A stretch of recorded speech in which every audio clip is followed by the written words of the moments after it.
राजविंदर और आज हम बात करेंगे कि जो ओसीडी पेशेंट्स, डिप्रेशन पेशेंट्स और एंजाइटी जो पेशेंट्स हैं उनकी डाइट कैसी होनी चाहिए, उन्हें क्या खाना चाहिए।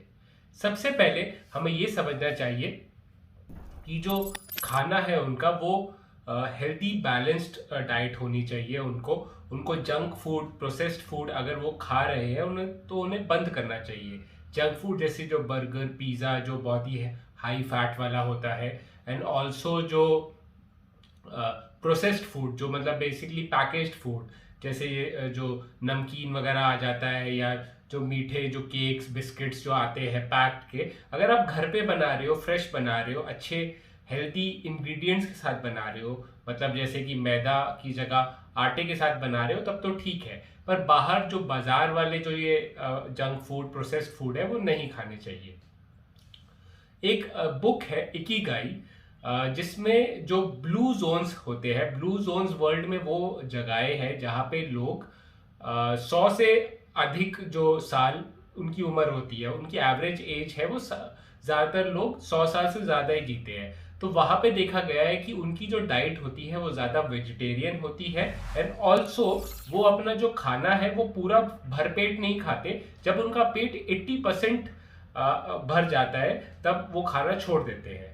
तो आप वेजिटेरियन, ज़्यादातर वेजिटेरियन खाइए। मैं ये नहीं कह रहा कि आप मीट खाना बिल्कुल बंद कर दीजिए, बट आप ज़्यादा से ज़्यादा वेजिटेरियन खाना खाइए तो वो बेटर होगा। तो अभी समझते हैं कि जो मेंटल हेल्थ पेशेंट्स हैं उनके लिए स्पेसिफिकली क्या क्या उनको माइक्रो न्यूट्रिएंट्स, मैक्रो न्यूट्रिएंट्स जो है वो खाने चाहिए। सबसे पहले तो आपको अपना जो ब्रेकफास्ट है वो बहुत ही आपके लिए इंपॉर्टेंट है। आपको हर दिन ब्रेकफास्ट करना है और हैवी ब्रेकफास्ट करना है। डॉक्टर जॉर्डन पीटरसन जो एक वेल रिनाउंड साइकोलॉजिस्ट है और वो काफ़ी फेमस भी है यूट्यूब पे, आपने ज़रूर उनकी वीडियो देखी होगी मोटिवेशन पे। तो वो कहते हैं कि हमें जो ब्रेकफास्ट में जो एंजाइटी पेशेंट्स है, ओसीडी एंजाइटी पेशेंट्स, उनको तो हेल्दी फैट्स और प्रोटीन रिच ब्रेकफास्ट खाना चाहिए और बहुत ही भर पेट दबा के खाना चाहिए।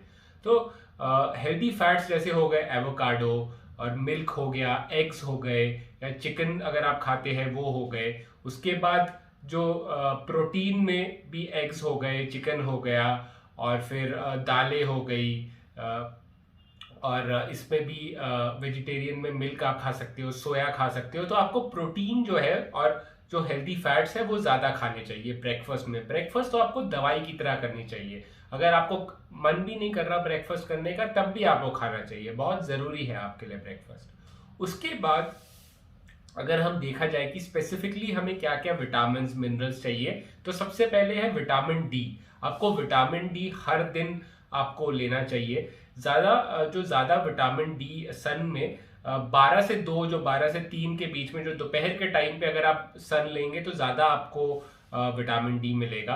आप कम से कम अगर 20 से 25 मिनट अगर उस टाइम सन में रहे, या सुबह भी अगर आप रहते हो 30 से 40 मिनट, वो भी आपको फ़ायदा करेगा।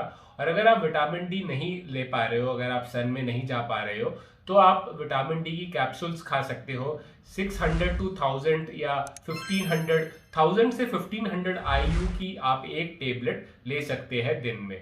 कई लोग तो 60,000 IU की टेबलेट एक बार ले लेते हैं, फिर 10 दिन कुछ नहीं खाते और हर 10 दिन में फिर वो 60,000 IU की टेबलेट्स खाते हैं।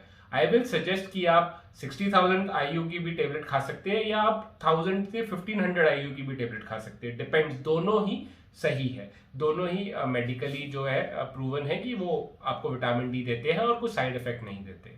सेकंड है कि आपको सेरोटोनिन बूस्टिंग फूड, जो सेरोटोनिन है न्यूरोट्रांसमीटर है, केमिकल मैसेंजर है जो हमारे मूड को स्टेबलाइज करता है।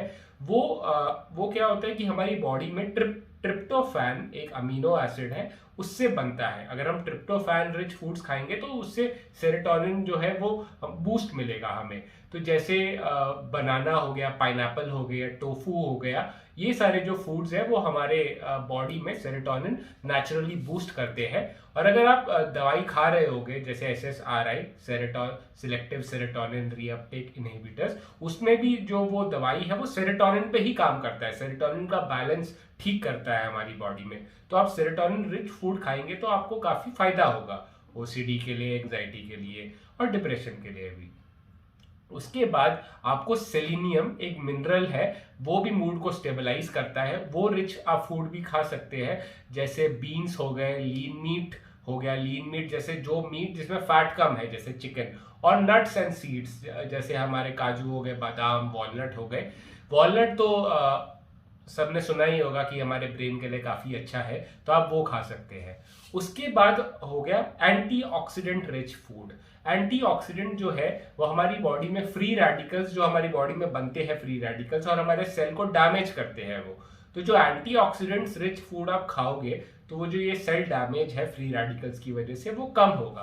तो एंटीऑक्सीडेंट रिच फूड क्या है? पोटैटो है, स्वीट पोटैटो है, कैरेट है, स्ट्रॉबेरी है, नट्स एंड सीड्स है।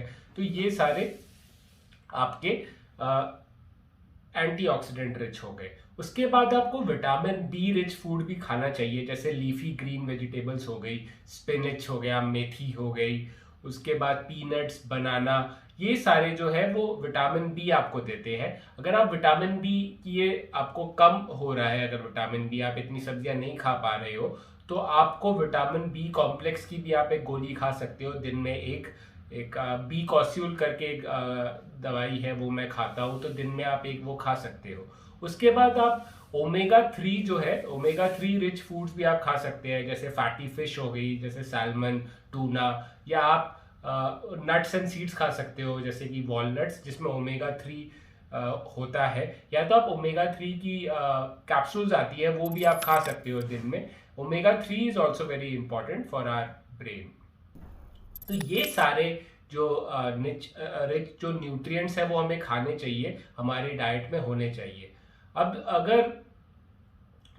अगर मैं बताऊं, ये बहुत ज़्यादा लंबी लिस्ट हो गई और आप थोड़े कंफ्यूज भी हो सकते हो कि क्या खाए क्या नहीं खाए, तो मैं आपको एक लॉन्ड्री लिस्ट, अभी एक कंप्लीट लिस्ट यहाँ पे अभी स्क्रीन पे मैं आपको दे दूंगा। इन लिस्ट में से आप ट्राई करें कि दिन में 3-4 चीज़ें तो आप हर दिन खाएं। जैसे आप बनाना खा सकते हैं, आप कर्ड खा सकते हैं, आप डार्क चॉकलेट का एक स्लैब हर दिन खा सकते हैं। उसके बाद फिर आप अगर एग खाते हैं, फिश खाते हैं, तो वो भी आप एक एक दिन छोड़ के खा सकते हैं, वो भी बहुत अच्छे हैं। तो ये जो फूड्स है वो आप अपनी डाइट पे लाइए, ये काफ़ी आपको फायदा होगा। डाइट के साथ आपको थेरेपी की भी ज़रूरत पड़ेगी फाइनली मैनेज करने के लिए अपनी डिजीज़ को। बट ये जो फूड्स है, इससे आपको एक बैलेंस डाइट मिलेगी, आपको एक बूस्ट मिलेगा, एक सपोर्ट मिलेगा आपको अपनी बीमारी ठीक करने के लिए। एंड आपको एक्सरसाइज भी करनी चाहिए साथ में। You can go for long walks. Walk भी अच्छी है हमारे लिए। हमारे जो हार्मोन्स हैं वो रेगुलेट होते हैं, हमारे न्यूरोट्रांसमीटर्स, हमारी बॉडी के लिए अच्छा है पसीना निकालना, एक्सरसाइज करना। और आप स्लीप भी अच्छी तरह से करिए, 7 to 9 आवर्स स्लीप आपको लेनी चाहिए अच्छी तरह से। तो ये सारा जो पॉइंट है, हमें अपना पूरा जो लाइफस्टाइल मैनेज करना पड़ेगा अगर हमें ये जो बीमारी है वो ठीक करनी है। अगर आपका लाइफस्टाइल बहुत ही सही हो जाएगा तो आपको काफ़ी बूस्ट मिलेगा। मैंने भी अपना ओसीडी ठीक करने के लिए दवाई और थेरेपीज के साथ ये अपना लाइफस्टाइल भी चेंज किया था, और फाइनली थेरेपीज और लाइफस्टाइल ने ही मुझे हेल्प किया अपने ओसीडी को मैनेज करने के लिए। तो आप भी ये ज़रूर कीजिए। एंड मेरे वीडियो को देखने के लिए धन्यवाद।